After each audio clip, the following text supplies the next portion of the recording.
Once upon a time, in a small village nestled between rolling hills and dense forests, lived a young girl named Elara. Elara was a curious and imaginative child, always finding wonder in the ordinary. One sunny afternoon, while exploring the attic of her grandmother's old house, she stumbled upon something extraordinary.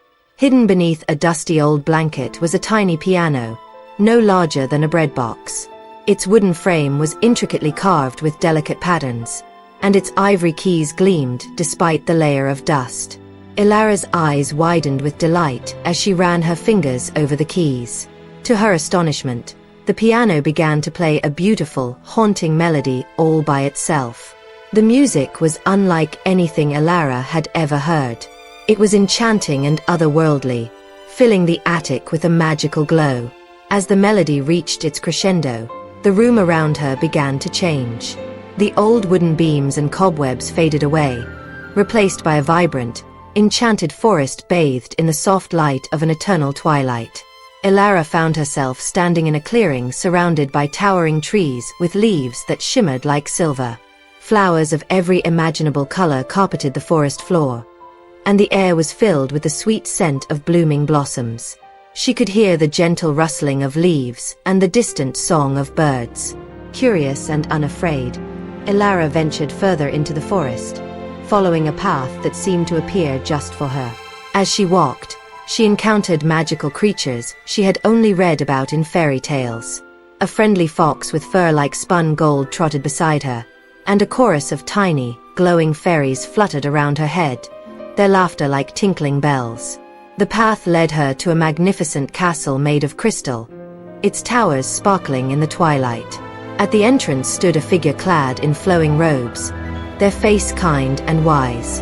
The figure introduced themselves as Lyra, the guardian of this enchanted world. "Welcome, Elara," Lyra said, their voice melodious and warm.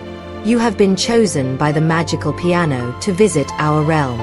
Here, music holds the power to create and transform. Each melody tells a story and brings life to this land." Elara was entranced by the beauty of the castle and the world around her, where rooms filled with treasures and wonders awaited.